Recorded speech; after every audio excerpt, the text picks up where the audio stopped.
नेहरू जी से लेकर के राजीव गांधी तक कांग्रेस के प्रधानमंत्रियों ने आरक्षण का घोर विरोध किया है। हिस्ट्री कह रही है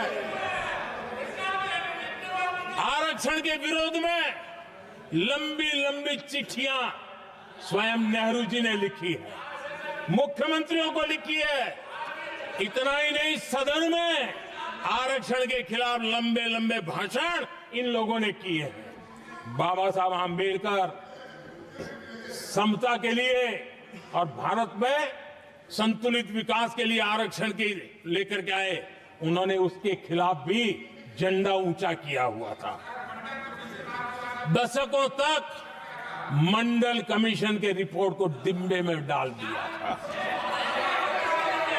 जब कांग्रेस को देश ने हटाया, जब कांग्रेस गई, तब जाकर के ओबीसी को आरक्षण मिला।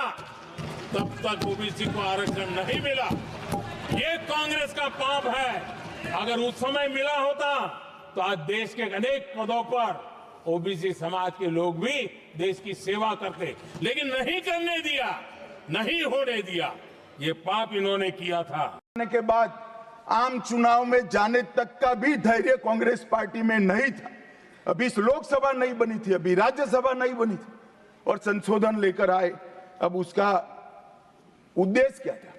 19A जोड़ा गया। 19A जोड़ा गया, वो किस लिए जोड़ा गया?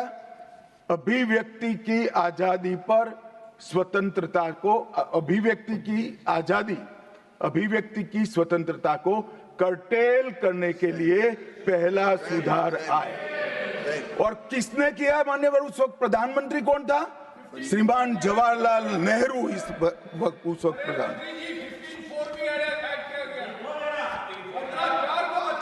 आप बता चुके। अब मान्यवर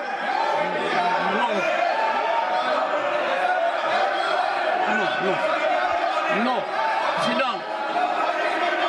Jairam ji, he not yielding. He not yielding.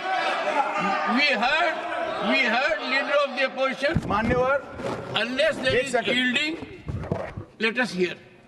मान्यवर, मेरा लंबा अनुभव है आजकल करते हुए। मुझे 30 साल हो गए विधानसभा और लोकसभा राज्यसभा में बैठे हुए। संसद में भाषण करने का मेरा अनुभव है मान्यवर। वो विरोध तभी कर सकते हैं जब मेरी बात सच न हो। अगर मेरी बात सच नहीं हो तो बताए वो संविधान संशोधन नंबर 1, अब सुनिए, संविधान संशोधन नंबर 1 वो अभिव्यक्ति की आजादी को कर्टेल करने के लिए ही लाया गया था और जवाहरलाल नेहरू के लिए लाया गया। मान्यवर, 24वां संविधान संशोधन, 24वां संविधान संशोधन जवाहरलाल नेहरू जी की सुपुत्री इंदिरा जी उस वक्त प्रधानमंत्री थी। पार्टी तो वही सत्ता में थी, कांग्रेस पार्टी। 5 नवंबर 1971 को संविधान में संशोधन किया गया, 24वां संशोधन। और संविधान संशोधन के माध्यम से संसद को मौलिक अधिकार, नागरिकों के मौलिक अधिकार कम करने का अधिकार दे दिया। तो एक प्रधानमंत्री कांग्रेस पार्टी के